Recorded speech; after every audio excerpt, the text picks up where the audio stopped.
بسم الله الرحمن الرحيم الحمد لله نحمده ونستعينه ونستغفره ونعوذ بالله من شرور أنفسنا وسيئات أعمالنا من يهده الله فلا مضل له ومن يضلل فلا هادي له وأشهد أن لا إله إلا الله وحده لا شريك له وأشهد أن محمدا عبده ورسوله يا أيها الذين آمنوا اتقوا الله حق تقاته ولا تموتن إلا وأنتم مسلمون يا أيها الناس اتقوا ربكم الذي خلقكم من نفس واحدة وخلق منها زوجها وبث منهما رجالا كثيرا ونساء واتقوا الله الذي تساءلون به والأرحام إن الله كان عليكم رقيبا يا أيها الذين آمنوا اتقوا الله وقولوا قولا سديدا يصلح لكم أعمالكم ويغفر لكم ذنوبكم ومن يطع الله ورسوله فقد فاز فوزا عظيما أما بعد فإن خير الكلام كلام الله وخير الهدي هدي محمد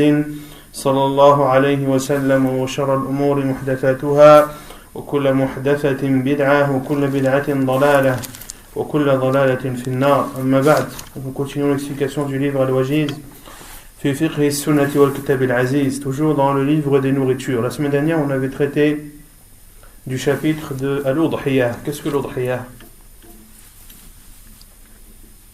Quand on parle de l'Udhiyah, on parle de la bête à sacrifier le jour de l'Eid, de Eid al-Adha, appelé aussi Yawm al-Nahr. Qu'est-ce qu'on avait dit également sur l'Udhiyah? Quel type d'animal doit être sacrifié durant cette fête? Est-ce qu'on peut sacrifier n'importe quel animal ou est-ce qu'il doit entrer dans une catégorie bien précise? Les ovins, les bovins et les chameaux. Donc ce qui est appelé en arabe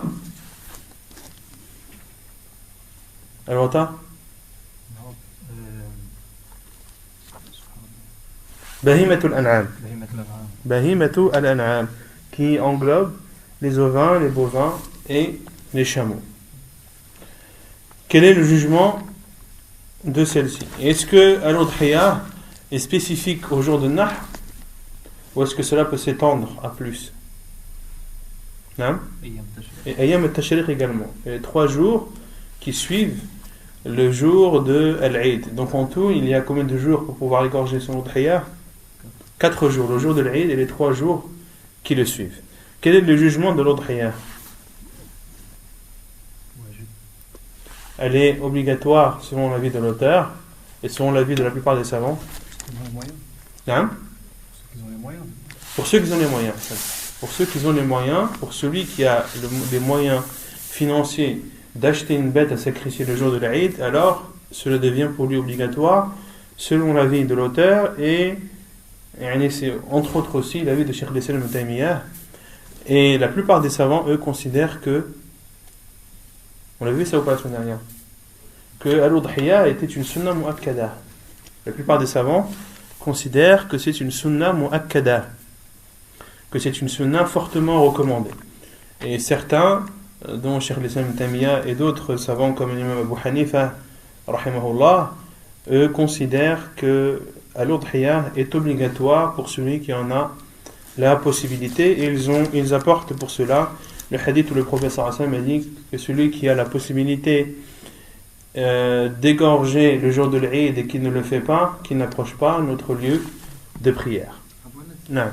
Tu sais, lors des cours précédents, on avait vu que la doua pour égorger, quoi. Non. À la fin, le prophète sallallahu alayhi wa sallam il disait que c'était pour la communauté aussi.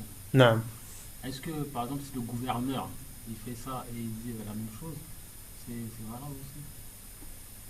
C'est-à-dire, est-ce que le sacrifice du gouverneur. Certains savants disent cela, naam.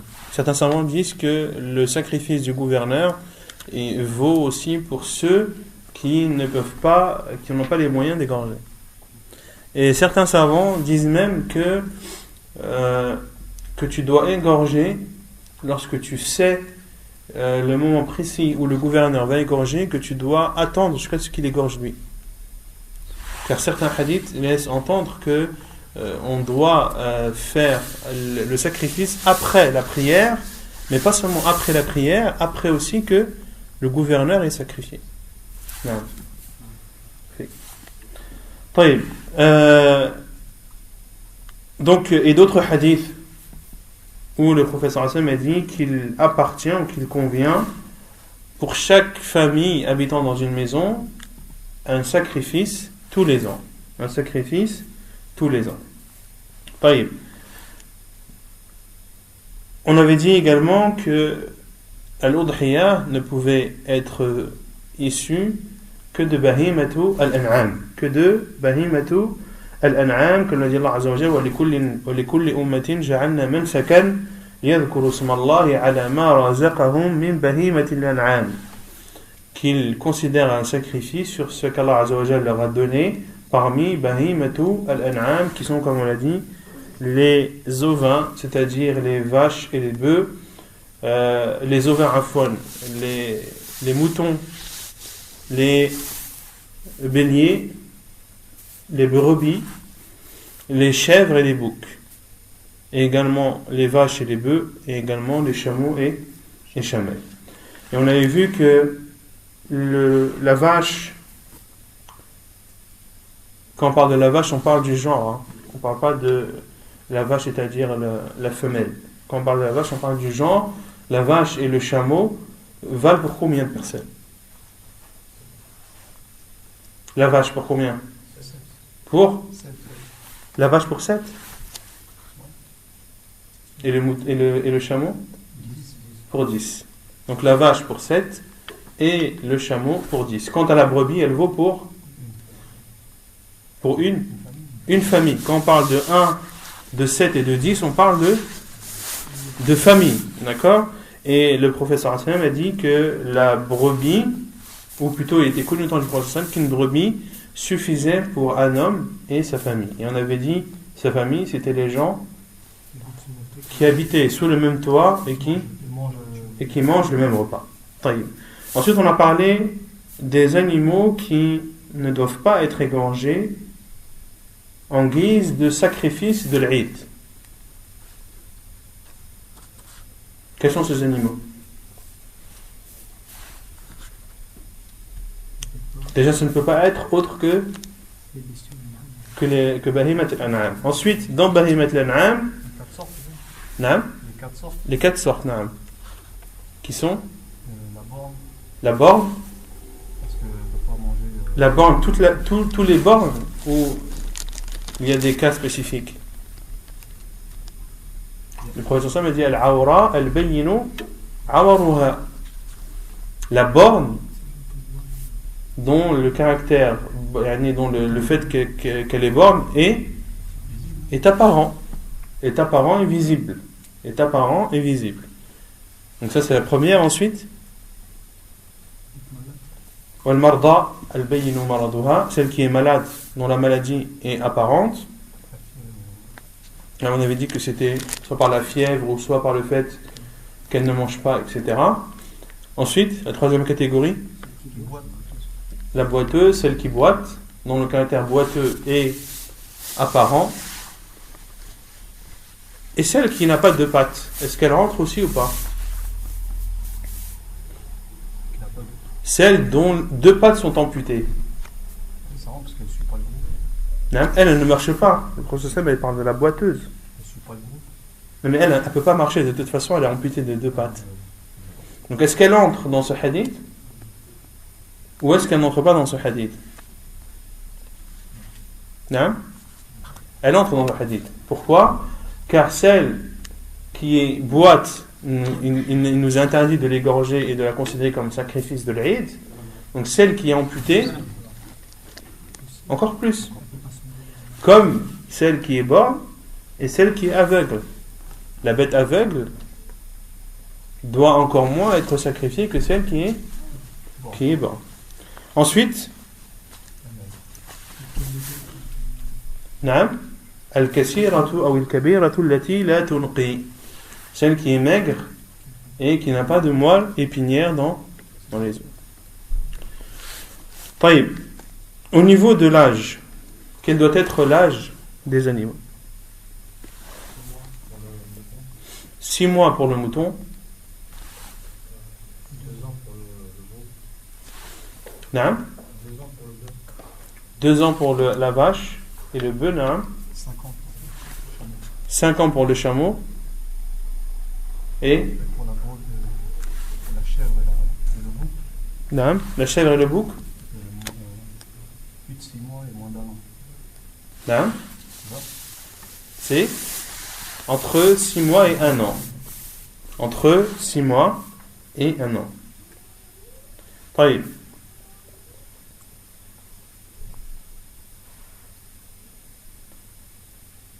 Entre 6 mois et 1 an. C'est 1 an. Non, le mât c'est 1 an.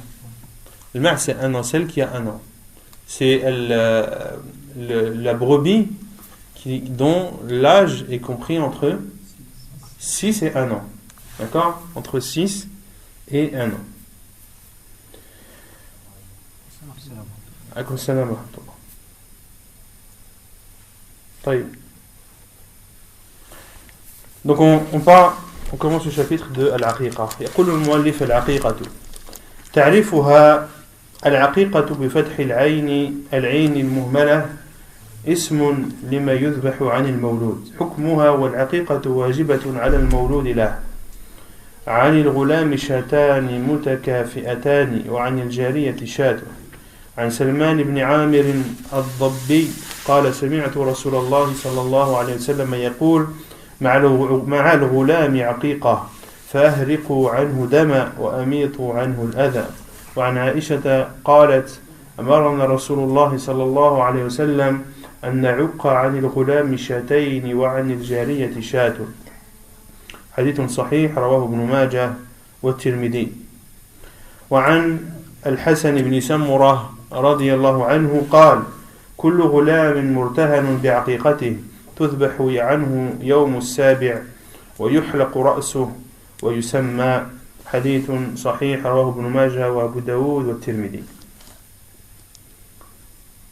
Donc al-aqiqa, l'auteur dit définition. La définition de l'aqiqa, c'est le nom qui est donné à la bête qui est égorgée lors d'une naissance, lors de la naissance du nouveau-né.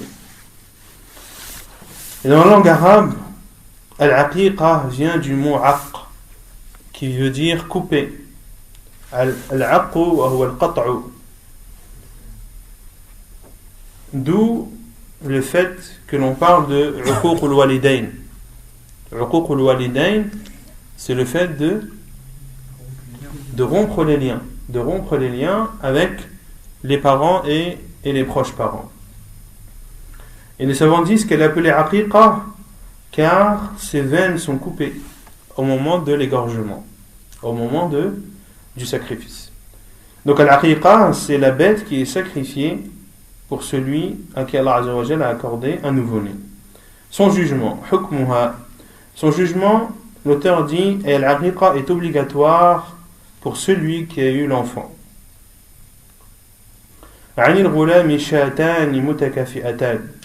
Pour le garçon, 2 brebis semblables et similaires. Et pour la fille, 1 brebis. Son nom c'est Salman ibn Amir al-Dabbi. Il dit, j'ai entendu l'envoyé d'Allah sallallahu alayhi wa sallam dire ma'al ghulami aqiqa, avec chaque enfant une aqiqa. Fahriqu anhu dama, versez pour lui du sang, wa amitu anhu al-adha, et préservez-le et enlevez de lui le mal.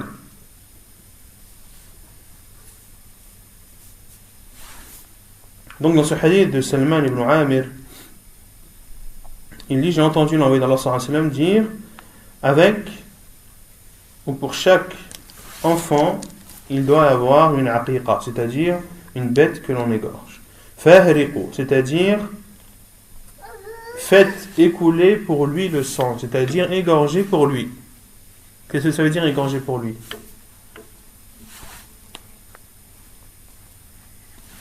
Ça veut dire quoi égorger pour lui? Est-ce qu'on égorge pour le nouveau-né ou est-ce qu'on égorge pour Allah? On égorge pour Allah, mais la cause et la raison de ce sacrifice, c'est en guise de remerciement de remerciement à Allah subhanahu wa ta'ala de nous avoir accordé cet enfant. Et ici le prophète sallallahu alayhi wa sallam a dit écoulez pour lui, et ceci est un ordre. Ceci est un ordre. Et le prophète sallallahu alayhi wa sallam a dit wa amitu anhu al-adha, et enlevez de lui le mal. Enlevez de lui le mal. Qu'est-ce que ça veut dire enlever de lui le mal? Certains savants ont dit le fait d'égorger une aqiqa pour le nouveau-né le libère, sera une cause de sa libération, c'est-à-dire que ce sera un enfant qui sera épanoui, c'est un enfant qui sera intelligent, qui ne connaîtra pas d'obstacles. Et d'autres savants ont dit enlever de lui le mal, c'est-à-dire rasez-lui la tête. Rasez-lui la tête. Comme le dit Allah Azza wa Jalla, فَمَنْ كَانَ مِنْكُمْ مَرِيضًا أَوْ بِهِ أَذًى مِنْ رَأْسِهِ. D'accord, celui qui a un mal dans sa tête.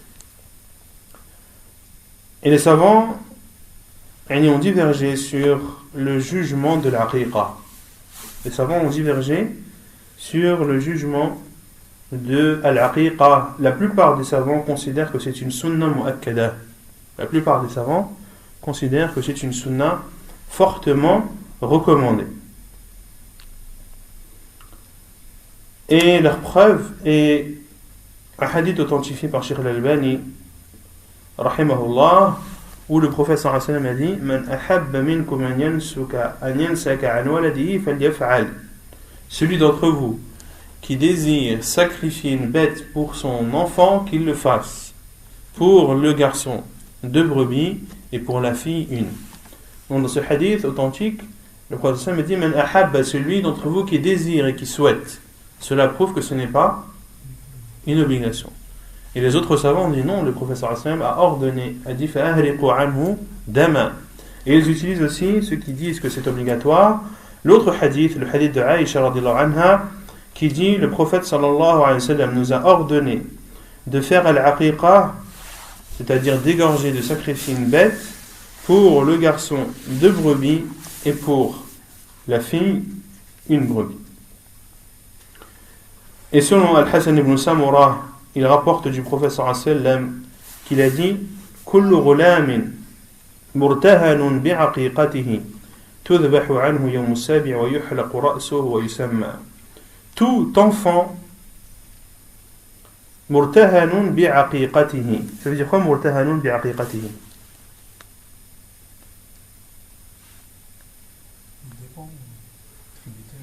Non, mais tributaire de sa aqiqa. Ça veut dire quoi les tributaires de sa aqiqa? Qu'est-ce que le rahan? Mais dites pas que vous ne savez pas ce que c'est le rahan. On l'avait dans Kitab al-Buyu'. C'est quoi le rahan? C'est le gage. Le gage que tu donnes. D'accord? Donc, l'enfant est comme un gage vis-à-vis de al-aqiqa. C'est comme s'il était emprisonné. C'est comme si il était suspendu à la aqiqa. Et le gage, quand est-ce que tu le récupères? Quand est-ce que tu récupères le gage? Non, si tu as vendu quelque chose, ou si tu as acheté un bien que tu payes plus tard, et tu donnes un autre bien que tu as en ta possession en guise de gage, tu récupéreras ce gage lorsque tu auras acheté dans la totalité le bien. Et les savants disent que l'enfant est suspendu, c'est-à-dire qu'il ne sera pas épanoui. Cela ne lui permettra pas d'être épanoui. Et d'autres savants ont dit qu'il ne pourra pas intercéder en faveur de ses parents. Car vous savez que les enfants, le jour du jugement, intercéderont en faveur de leurs parents. Et le fait de ne pas égorger la haqiqa fera en sorte que cet enfant ne pourra pas intercéder en faveur de ses parents le jour du jugement. Puis le professeur Hassan m'a dit elle doit être égorgée pour lui le 7e jour. Le 7e jour. Quel est le 7e jour? Après la naissance. Après la naissance. Taïeb, si un nouveau-né est né le lundi, quand est-ce qu'on doit sacrifier la bête? Pourquoi le dimanche? Ça fait combien là? 7. Et tu comptes? Et tu comptes le lundi? Non, tu comptes mardi, mais ça fait déjà une journée. Est-ce que tu comptes le jour où il est né ou pas? Oui. 7e jour de sa naissance. C'est 7e jour ou 7 jours après sa naissance? C'est 7 jours après sa naissance ou c'est le 7e jour? Ça dépend s'il est né avant le Maghrib ou pas. Comment? Avant le Maghrib ou avant le Maghrib. À la kulli qu'il soit né avant le Maghrib ou après, la haqiqa tu la feras avant ou après. Donc là, en fait ce qu'il faut savoir, c'est est-ce que c'est le 7e jour ou est-ce que c'est 7 jours après sa naissance. Les savants disent que pour se rappeler, c'est le 7e jour de sa naissance. Et le 7e jour de la naissance, c'est le jour de la semaine le jour précédent de la semaine suivante. La règle, c'est ça. C'est le jour précédent de la semaine suivante. S'il est né le jeudi, c'est quoi le jour précédent de la semaine suivante? Mercredi. S'il est né dimanche, le jour précédent de la semaine suivante, c'est samedi. C'est samedi. Si c'est lundi, ça fait dimanche. Non, donc si c'est lundi, c'est dimanche. C'est la même semaine. C'est Ce sera dans la même semaine. Ce sera dans la même semaine. Et les savants disent que parmi la sagesse de cela, c'est que pourquoi faire al-aqiqa le 7e jour? Car l'enfant aura vécu tous les jours de la semaine. Tu fais l'aqiqa au moment où l'enfant aura vécu tous les jours de la semaine. Du lundi au dimanche. Donc si il est né le mercredi, tu fais l'aqiqa le mardi.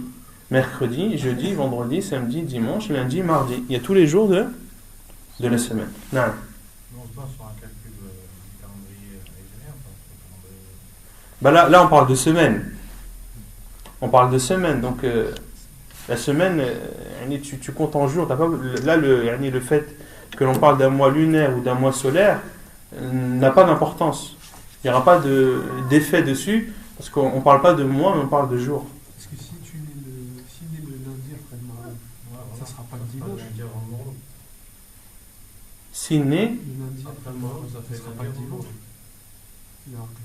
non, après là on parle de... D'accord, je vois ce que tu veux dire. Mais dans tous les cas, ça revient au même. C'est des appellations qui diffèrent.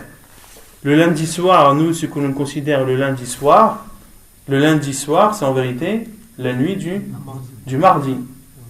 Et ce que nous on considère un âme. Donc c'est des appellations qui diffèrent, mais le nombre de jours reste le même. Le nombre de jours reste le même. Puis le prophète me dit, et sa tête doit être rasée. Sa tête doit être rasée, c'est-à-dire la tête du nouveau-né. Est-ce que cela englobe le garçon et la fille, ou est-ce que cela est propre au garçon?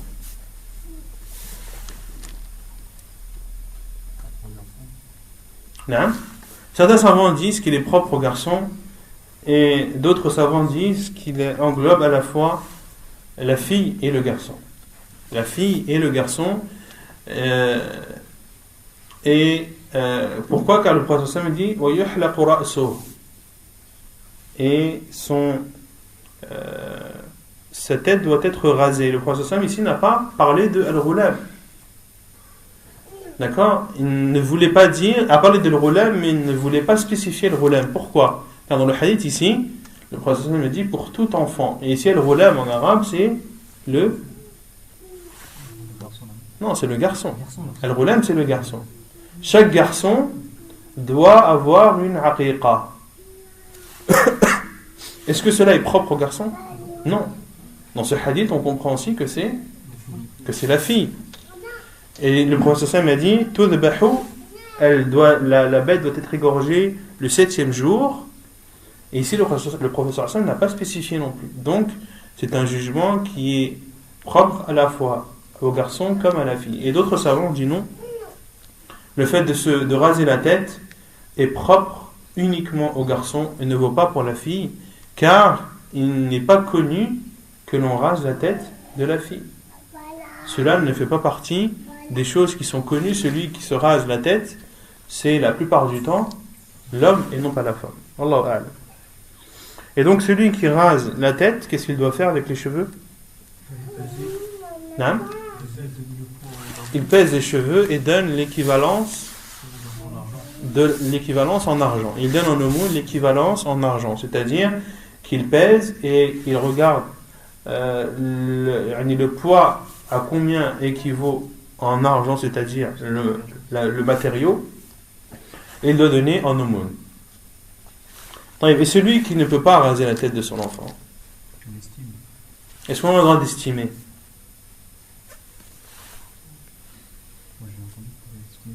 Non.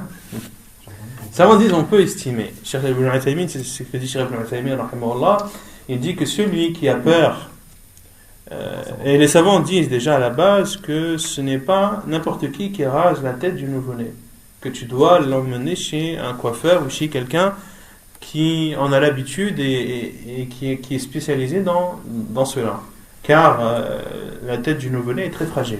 Donc ce n'est pas n'importe qui rase la tête. Si tu ne trouves pas de coiffeur qui est qualifié pour cela, ni toute autre personne qui est connue pour faire ce genre de choses, alors tu as le droit d'estimer, de regarder les cheveux de l'enfant et d'estimer à peu près le poids. Non. Non, mais ici, il n'y a personne qui est habilité près de moi qui a plus de nouveau-né Personne que tu connais, peut-être. Oui, mais peut-être que toi tu connais pas, mais il y en a. Il y a des coiffeurs, je sais, qui le font. Voilà, il y a des coiffeurs qui le font. Si. Des coiffeurs qui le font, il suffit de prendre contact avec eux. Ils le font peut-être pas dans leur salon, mais il y a des coiffeurs qui se portent volontaires pour le faire. طيب. ويسمى, et il doit être nommé, c'est-à-dire on doit lui donner un nom. On doit lui donner un nom quand? Non? Le 7e jour. Mais le professeur sallam, quand est-ce qu'il a nommé son fils Ibrahim? Non? Le professeur sallam a dit, il m'a été donné cette nuit un enfant que j'ai appelé Ibrahim. رزقني الليلة ولد وسميته إبراهيم. Le professeur Sam a dit cette nuit, c'est-à-dire qu'il lui a donné le nom le premier jour de la naissance. Comment est-ce que l'on peut rassembler les deux hadiths? Le hadith où le professeur Sam a donné le nom à Ibrahim le même jour de sa naissance, et ce hadith-là où le professeur Sam demande à ce que le nom doit être donné le 7e jour. Il y en a qui abrogent, non? Abrogeant, c'est vraiment le dernier des recours. Les savants disent, tout dépend si le nom est prêt ou pas. Si les parents sont d'accord et ont choisi le nom, dans ce cas, ils le nomment le premier jour. Et ceux qui sont indécis, ceux qui hésitent et qui sont encore en négociation, entre guillemets, ils le font le 7e jour. À la Kulihal, c'est très difficile maintenant à notre époque de donner un nom le 7e jour, car tout ce qui est papier, tout ça, impose que le nom doit être donné le même jour. وقتها, le moment de l'aqiqa, والسنة ذبحها في اليوم السابع من ولادته فإن فات ففي الرابع عشر فإن فات ففي الحادي والعشرين عن بريدة عن النبي صلى الله عليه وسلم قال العقيقة تذبح لسبع أو لأربع عشرة أو ل21 حديث صحيح رواه البيهقي. La sunna, c'est d'égorger la bête le 7e jour de la naissance. S'il ne peut pas, alors le 14e jour. S'il ne peut pas, alors le 21e jour. Selon Buraïda, il rapporte d'après le prophète sallallahu alayhi wa sallam qui dit Al-Aqiqa doit être sacrifiée le 7e jour. ou bien le 14e, ou bien le 21e. Hadith authentique, rapporté par Al-Bayhaqi dans ses Sunan. Comment compter le 14e et le 21e jour? S'il est né le dimanche, le 7e jour, on avait dit que c'était le samedi. Et le 14e jour, c'est quand? C'est pareil, ce sera le La semaine suivante. C'est le samedi ou le vendredi de la semaine suivante?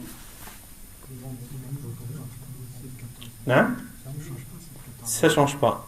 Donc s'il naît le dimanche, le 7e jour c'est le samedi, le 14e jour c'est le samedi suivant, et le 21e jour c'est le samedi suivant. Concernant le nombre de brebis à égorger, est-ce que l'on doit obligatoirement respecter le nombre de 2 pour l'enfant et de 1 pour la fille, de 2 pour le garçon et de 1 brebis pour la fille, ou est-ce que lorsque l'on parle de 2 pour le garçon c'est préférable? Sur le moyen. Hein? Sur le moyen, celui qui a les moyens, il fait 2. Toujours selon les moyens. Selon les moyens, tu fais 1 ou 2. Mais est-ce que le 2 c'est préférable ou est-ce que c'est ce qui est demandé tout le temps? Il y a des hadiths où le prophète sallallahu alayhi wa sallam a égorgé pour Al-Hassan et Al-Hussein une brebis. Et l'imam Al-Shawkani rahimahullah dans son livre Al-Awtar a dit de ce hadith, c'est-à-dire où le prophète sallallahu alayhi wa sallam a égorgé une brebis pour ses 2 petits enfants Al-Hassan et Al-Hussein, on en déduit que la base c'est une brebis, que le minimum c'est une brebis. Et le hadith du prophète sallallahu alayhi wa sallam, lorsqu'il dit pour le garçon 2 brebis et pour une fille 1, on en déduit que ce qui est préférable pour le garçon c'est d'en sacrifier 2. Et Cheikh Al-Albani rahimahullah dit non, car il y a une version plus authentique rapportée par Al-Nasa'i qui rapporte que le prophète sallallahu alayhi wa sallam a égorgé pour Al-Hassan et Al-Hussein 2 brebis. Et Cheikh Al-Albani dit, et là la parole du prophète sallallahu alayhi wa sallam vient en concordance avec son acte. Avec son acte, donc on doit égorger pour le garçon 2 brebis et pour la fille une brebis. Et on a vu que pour le garçon il fallait égorger 2 brebis, mais pas 2 brebis seulement, 2 brebis qui doivent être mutakafi'ataini. Et ceci est rapporté dans le hadith authentique. Et mutakafi'atayn, c'est-à-dire que ce doit être des brebis similaires, c'est-à-dire du même âge, de la même corpulence et de la même catégorie. Ce doit être des brebis qui se ressemblent le plus. Hamoukallah.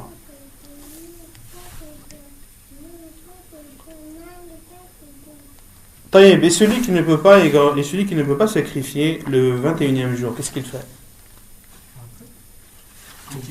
Quand il peut. Et celui qui ne peut pas sacrifier le 21e jour, il le fait quand il peut, car le prophète sallallahu alayhi wa sallam aqqa an nafsihi ba'da an-nubuwah. Le prophète sallallahu alayhi wa sallam a fait la aqiqa pour lui après avoir reçu la révélation. Et al-aqiqa, c'est une obligation pour qui? Est-ce que c'est une obligation pour le père ou est-ce que c'est une obligation pour l'enfant? Pour le père. Autrement dit, l'enfant pour qui le père n'a pas sacrifié de aqiqa, est-ce que c'est une obligation pour lui de le faire par la suite? S'il a les moyens, ou est-ce que c'est préférable? Si c'est une sunna, s'il va intercéder pour son père. Si on considère que c'est une obligation. Non. C'est une obligation pour le père. Non, c'est une obligation pour le père et non pas pour l'enfant. Donc si le père est décédé et que l'enfant a grandi, il a atteint 25 ans, 26 ans, est-ce qu'on lui dit tu es obligé de faire l'aqiqa pour toi? Non.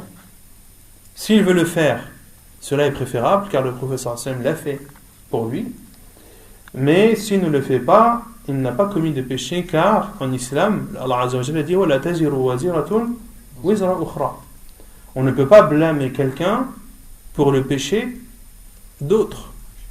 Donc on ne peut pas blâmer cet enfant pour le péché qu'aurait fait son père. طيب ما يستحب في حق المولود. Puis l'auteur dit ce qui est recommandé concernant le nouveau-né. أولا تحنيكه. عن أبي موسى رضي الله عنه قال ولد لي غلام فأتيت به النبي صلى الله عليه وسلم فسماه إبراهيم فحنكه بتمرة ودعا له بالبركة ودفعه إلي وكان أكبر ولد أبي موسى متفق عليه.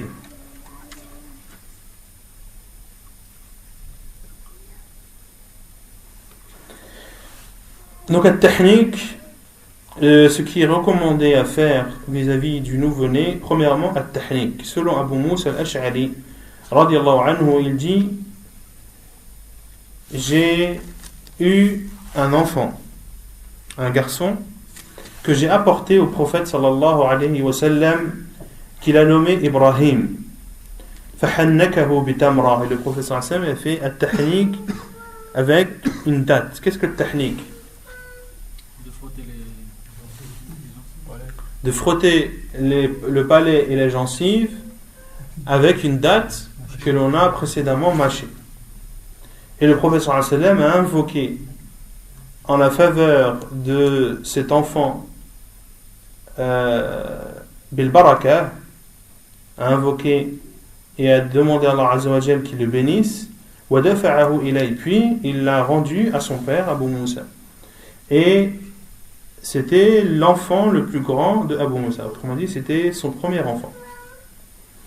Concernant at-tahnik, il y a deux avis des savants. Certains savants considèrent que cela est propre au prophète sallallahu alayhi wa sallam. Que cela est propre au prophète sallallahu alayhi wa sallam. Pourquoi? C'est lui qui avait Hein? la baraka du prophète, c'est pas la même qu'une. Non, parce que les savants disent que les gens apportaient leurs enfants au prophète sallallahu alayhi wa sallam pour bénéficier de la bénédiction de la salive du prophète sallallahu alayhi wa sallam. Parce que la date était, le prophète sallallahu alayhi wa sallam la mâchait. Et donc la date était mélangée à la salive du prophète sallallahu alayhi wa sallam. Et le prophète sallallahu alayhi wa sallam était une bénédiction en lui-même. C'est-à-dire toutes les parties de son corps sallallahu alayhi wa sallam étaient bénédiction. Que ce soit ses cheveux, que ce soit ses dents, que ce soit sa salive, sa sueur, tout était bénédiction chez le prophète sallallahu alayhi wa sallam, et ceci n'est propre qu'à lui. Et donc les savants ont dit que les gens apportaient les enfants au prophète sallallahu alayhi wa sallam pour qu'ils puissent bénéficier de la bénédiction de sa salive. Et ils utilisent également comme argument et disent qu'il n'a été rapporté de tahnik que du prophète sallallahu alayhi wa sallam. Il n'a pas été rapporté que les compagnons du prophète sallallahu alayhi wa sallam ont fait le tahnik. Et les autres savants ont dit non, le tahnik n'est pas propre au prophète sallallahu alayhi wa sallam. Et rien dans les hadiths ne prouve que les gens apportaient les enfants pour bénéficier de la bénédiction de la salive du prophète sallallahu alayhi wa sallam. Car dans ce hadith, le prophète sallallahu alayhi wa sallam a invoqué en sa faveur. Il a invoqué Allah subhanahu wa ta'ala pour qu'il le bénisse. Et ils disent que le tahnik, la vertu du tahnik est le fait de donner au nouveau-né quelque chose de sucré. De donner au nouveau-né quelque chose de sucré. Et c'est ce qui est demandé, et c'est la vertu de tahnik. Et ceci a des vertus que la première chose qui entre dans la bouche du nouveau-né soit quelque chose de sucré. Et ces savants qui l'autorisent, comme Cheikh Al-Albani rahimahullah, disent que cela doit être fait par la famille du nouveau-né. Doit être fait par la famille du nouveau-né, à savoir son père ou sa mère. ثانيا حلق رأسه يوم السابع والتصدق بوزنه فضة. Deuxièmement, de raser sa tête, ses cheveux, Le 7e jour est de donner en aumône l'équivalent en argent. Le poids en argent, عفوا. عن الحسن بن سمرة عن النبي صلى الله عليه وسلم قال كل غلام مرتهن بعقيقته تذبح عنه يوم السابع ويحلق رأسه ويسمى. وعن أبي رافع عن النبي صلى الله عليه وسلم قال لفاطمة لما ولدت الحسن احلقي رأسه وتصدقي بوزن شعره فضة على المساكين. La preuve est le hadith de Hassan ibn Samura que l'on a vu précédemment, où le prophète sallallahu alayhi wa sallam a dit tout enfant est suspendu à sa aqiqa. On doit égorger pour lui le 7e jour, raser ses cheveux et le nommer. Et selon Abi Rafi', il rapporte que le prophète sallallahu alayhi wa sallam a dit à Fatima, qui est sa fille, radiyallahu anha, lorsqu'elle a mis au monde Al-Hassan, le prophète sallallahu alayhi wa sallam lui a dit rase ses cheveux et donne en aumône le poids de ses cheveux d'argent en argent ala al-masakin, et ceci aux pauvres. ثالثا ختانه يوم السابع لما رواه الطبراني في المعجم الصغير عن جابر أن رسول الله صلى الله عليه وسلم عق عن الحسن والحسين وختنهما لسبعة أيام. La troisième chose qui est à recommander à faire le 7e jour, c'est de le circoncire, comme cela est rapporté d'après dans le Mu'jam as-Saghir de l'imam al-Tabarani, selon Jabir, qui dit que le prophète sallallahu alayhi wa sallam a sacrifié une aqiqa pour Al-Hassan et Al-Hussein et les a circoncis le 7e jour. ولما رواه في الأوسط عن ابن عباس قال 7 من السنة في الصبي يوم السابع يسمى ويختن ويماط عنه الأذى وتثقب أذنه ويعق عنه ويحلق رأسه ويلطح بدم عقيقته ويتصدق بوزن شعر رأسه ذهبا أو فضة. Et ce qui est rapporté également dans Al-Awsat, dans le Mu'jam Al-Awsat de l'imam Al-Tabarani également, selon Abdullah ibn Abbas, qui dit 7 choses font partie de la sunnah concernant l'enfant. Le 7e jour, il doit être nommé wa yukhtan, circoncis, wa yumatu anhu al-adha, on doit enlever de lui le mal et les souillures. Autrement dit, il doit être non, il doit être lavé. Wa tuthqabu udhunu, son oreille doit être percée. Wa yu'aqqu anhu, on doit sacrifier pour lui. Wa yuhlaqu ra'suhu, ses cheveux doivent être rasés et il doit être imbibé du sang de sa aqiqa. Wa yatasaddaqu biwazni sha'ri ra'sihi, et de donner en aumône le poids de ses cheveux en or ou en argent. Et l'auteur dit que ce hadith est rapporté, comme je l'ai dit, par l'imam al-Tabarani, que Cheikh al-Albani rahimahullah l'a cité et a dit que dans ce hadith, fi kulli minhuma da'f, que dans ces deux hadiths sont faibles lorsqu'ils sont pris distinctement, et que l'un renforce l'autre en les rassemblant. Et l'auteur dit وَمِمَّا يَجْدُرُ التَّنْبِيهُ عَلَيْهِ أَنَّ تَلْطِيخَ الصَّبِيِّ بِدَمِ عَقِيقَتِهِ مَنْهِيٌّ عَنْهُ. Et ce qu'il faut faire comme remarque, c'est que le fait de recouvrir le nouveau-né du sang de la bête qui a été sacrifiée est quelque chose d'interdit. À tous les cas, ce hadith, faut le prendre entre guillemets. Il y a certains jugements qui sont en suspens, Allah alam, comme le fait de percer l'oreille le 7e jour et le fait de donner en aumône l'équivalent en or. Alors les hadiths parlent d'argent. Wallahu alam, ce hadith là je ne me prononcerai pas dessus.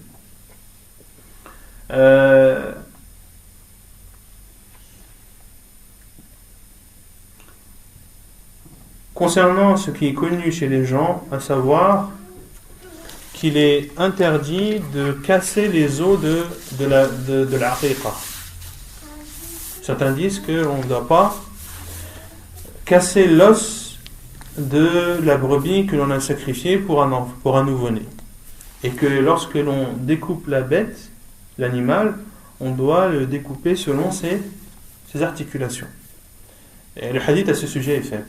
Le hadith de ce sujet, hadith de Aïcha radhiyallahu anha, n'est pas authentique. Donc il n'y a rien dans le sunnah du prophète sallallahu alayhi wa sallam qui interdit de casser les os, si cela est nécessaire, de la bête qu'on a sacrifiée pour l'aqiqa. Et concernant l'aqiqa, elle a le même jugement que l'udhiyah, sauf dans un point. Elle a le même jugement que l'udhiyah dans le fait qu'elle doit faire partie de bahimatul an'am. Donc l'aqiqa doit faire partie de bahimatul an'am, c'est-à-dire des ovins, des bovins et des chameaux chamelles. Ensuite, l'animal doit avoir l'âge minimum requis, qui est de 6 mois pour la brebis, 1 an pour le bouc et la chèvre, 2 ans pour la vache et le bœuf, et 5 ans pour le chameau et la chamelle. Et également, cet animal doit être sain de tout défaut. Des défauts que le professeur sallam a cités. Elle ne doit pas être borgne, elle ne doit pas être malade, elle ne doit pas être boiteuse et elle ne doit pas être maigre. Et ne pas avoir de moelle épinière dans ses os. Et elle diffère, c'est-à-dire l'aqiqa diffère de l'udhiyah, à savoir que il n'y a pas de ishtirak fi dam. C'est-à-dire quoi, il n'y a pas d'ishtirak fi dam? Ça veut dire que est-ce que, par exemple, lorsque l'on sacrifie un chameau, cela vaut pour 7 filles? Non. L'ishtirak n'est pas valable concernant l'aqiqa, cela est propre à l'udhiyah. Wallahu a'lam. Non. Mais le problème, dans le hadith, il y a une brebis ou 2 brebis, il n'a pas parlé des autres catégories. Non. Il dit pour un garçon 2 brebis et une brebis. Non. Il n'a pas parlé des autres catégories. Certains savants disent, C'est qu'il y a des brebis pour les... certains savants disent que c'est propre à la brebis, d'autres savants disent non. D'autres savants disent que celui qui veut faire plus, rien ne lui en empêche. Non. Comme le fait que celui, par exemple, qui veut, pour une fille, égorger plus qu'une brebis. Est-ce qu'il en égorge 2 ou pas? Pourquoi? Le hadith il parle d'une. Tu as plus les moyens, tu peux en faire pas plus d'invités. Mais le hadith il parle que d'une. Tu peux faire 2. Tu peux faire 2, pourquoi? Parce que tu fais un plus. Et si toi, tu ne veux pas sacrifier une brebis, mais tu veux sacrifier une chamelle, parce que tu en as les moyens et que pour toi c'est plus valorisant, etc., certains savants l'autorisent. Non. Et qu'est-ce que tu fais de la viande? C'est quoi la sunna? La sunna pour la viande de l'aqiqa, les savants disent que tu peux la donner aux pauvres, tu peux en garder et tu peux la préparer pour inviter des proches. Non? Certains savants disent que c'est le même jugement que l'udhiyah, mais pas tous. C'est-à-dire que à l'udhiyah, tu consacres un tiers pour la famille, un tiers pour les amis et un tiers pour les pauvres. Les savants disent que ici, concernant l'aqiqa, tu as le choix, tu peux tout donner si tu veux. Tu peux tout donner en aumône et ne pas garder pour toi. Et ici, c'est en fonction de toi et des besoins des personnes qui sont autour de toi. Non? Tu sais, quand tu rases les cheveux et après tu pèses et t'en déduis de l'argent, Non. cet argent-là, tu dois le même jour ou C'est ce qu'on comprend du hadith. C'est-à-dire que tu fais tout le même jour. Après, concernant le fait d'égorger le 7e jour, le 14e et le 21e, est-ce que cela est obligatoire ou est-ce qu'on parle ici de choses recommandées à faire? Celui par exemple qui égorge le 6e jour. Celui qui égorge le 9e jour, le 10e jour. Est-ce qu'on lui dit non, ta aqiqa elle n'est pas bonne, il faut que tu recommences? Non. Et là on parle de choses préférables. Même le fait de raser la tête à ton enfant, si tu ne peux pas le faire le 7e jour, ou si par exemple le coiffeur n'a pas de disponibilité que le 10e jour, est-ce que tu dis non, moi c'est le 7e jour, ou alors le 14e, ou rien? Non. Si le coiffeur ne peut que le 9e jour, rien ne t'interdit de le faire le 9e jour. Mais le mieux c'est de le faire le 7e jour. Non. Tu peux le faire toi-même, mais tu risques péril. Si tu sais, si tu es sûr de toi et tu es sûr de tes mains, etc., dans ce cas-là, oui. Par contre, si tu sais que c'est un danger et que là, qaddarallah, il arrive quelque chose il arrive un accident, tu en seras responsable aux yeux d'Allah. Non. Parce que moi, par rapport au cours, là, moi j'ai eu un enfant il y a un mois. Là. Inch'Allah. Et en comptant, là, en fait, il est né le samedi, mais j'ai fait tout ça, là, même le samedi d'après, moi, j'ai pas fait le dimanche. Parce que moi, j'ai compté comme tout à l'heure, tu vois, samedi, dimanche. Non. Comme j'ai dit tout, je dis. C'est le 6e jour, tu vois. Il n'y a pas de souci. L'aqiqa est valable, il n'y a pas de problème pour ça. Là, on parle de ce qui est le mieux à faire et de ce qui sera le plus récompensé, Inch'Allah.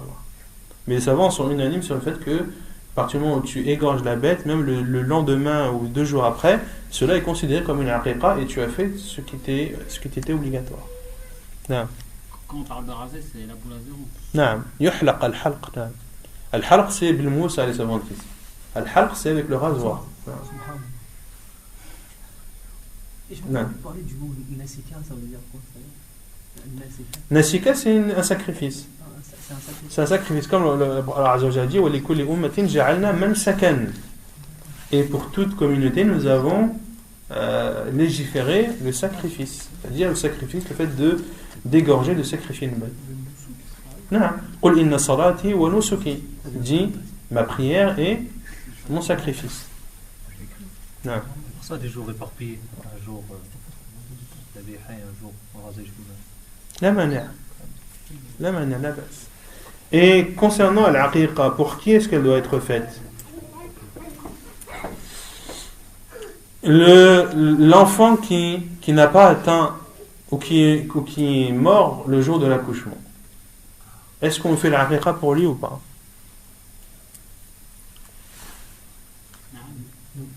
Oui. Il y a une divergence des savants à la kulli hal. Certains savants disent que l'aqiqa, tu l'as fait à partir du moment où l'enfant a atteint les 4 mois. Car c'est le 4e mois que l'ange insuffle l'esprit, l'âme dans le corps. Pourquoi 4 mois? Quelle est la preuve que c'est 4 mois?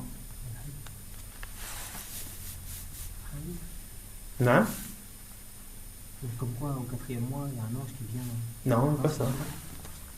Il n'y a pas le hadith qui dit l'ange vient au 4e mois. Non?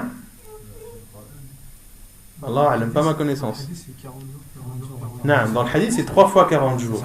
C'est-à-dire que Allah a créé la personne qui est tout d'abord un embryon pendant 40 jours, puis 40 jours après, il atteint un autre stade, puis 40 jours après, c'est là où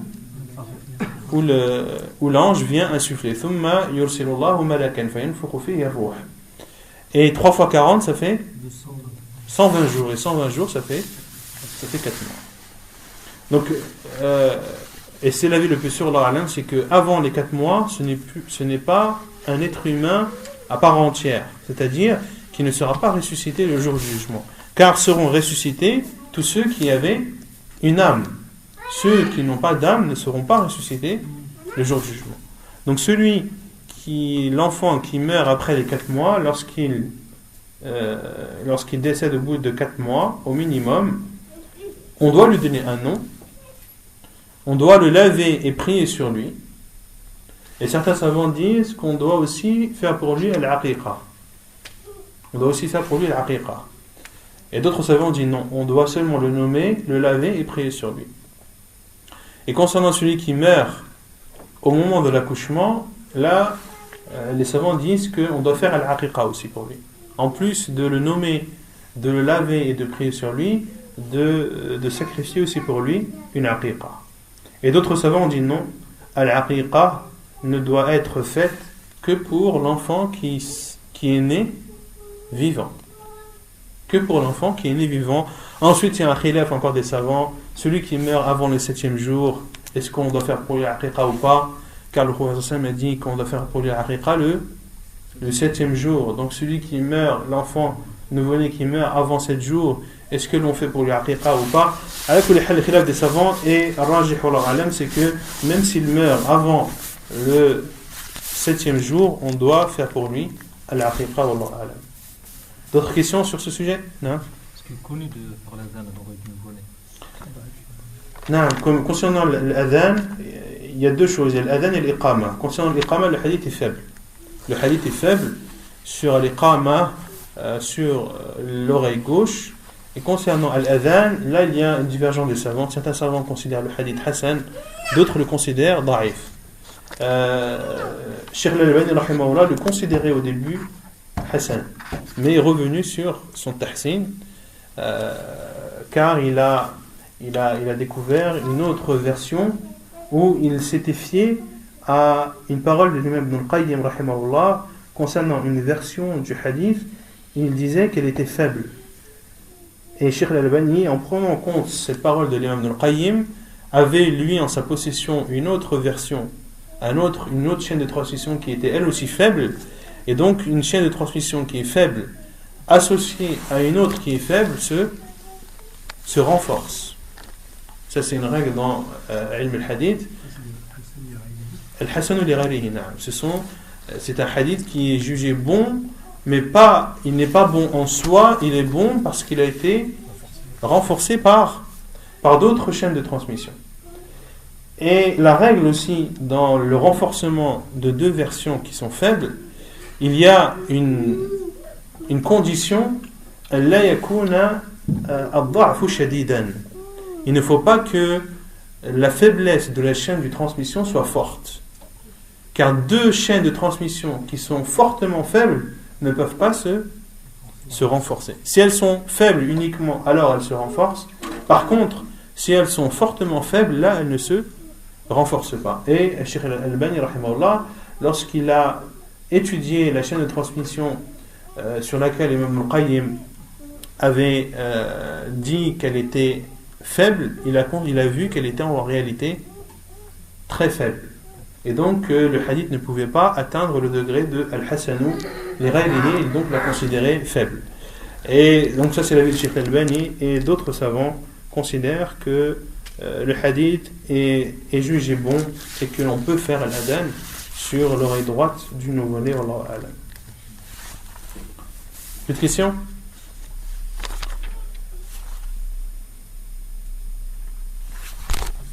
Non?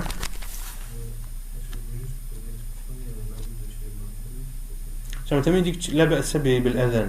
Cheikh Ibn al-Uthaymin dit il n'y a pas de mal à faire l'adhan sur l'oreille droite du nouveau-né, car il considère le hadith hassan. Non. Et adonne le Cheikh Ibn Baz aussi, il est du même avis. Non. Certains abattoirs ils demandent le nom de la mère pour égorger, ce genre de choses. Non, il n'y a pas ça. Et Cheikh al-Albani dit que l'intention suffit. Tu n'as pas de formule à prononcer. Lorsque tu lègues quelqu'un pour sacrifier à ta place, il n'a pas à dire je sacrifie au nom d'un tel pour l'enfant un tel qui est né tel jour, etc. Non. En égorgeant la bête, il sait qu'il a été légué pour sacrifier une bête en guise de aqiqa pour l'enfant de celui qui l'a légué. Donc il sait pourquoi il le fait, et lorsqu'il égorge, il le fait en conscience de la tâche qui lui a été confiée. Donc il n'a pas à prononcer de formule bien précise, et ça, Cheikh al-Albani rahimahullah l'a expliqué de façon très claire. C'est bon? On a fait بهذا القدر سبحانك اللهم وبحمدك أشهد أن لا إله إلا أنت أستغفرك وأتوب إليك. Donc la semaine prochaine, Inch'Allah, on commencera le livre du Testament.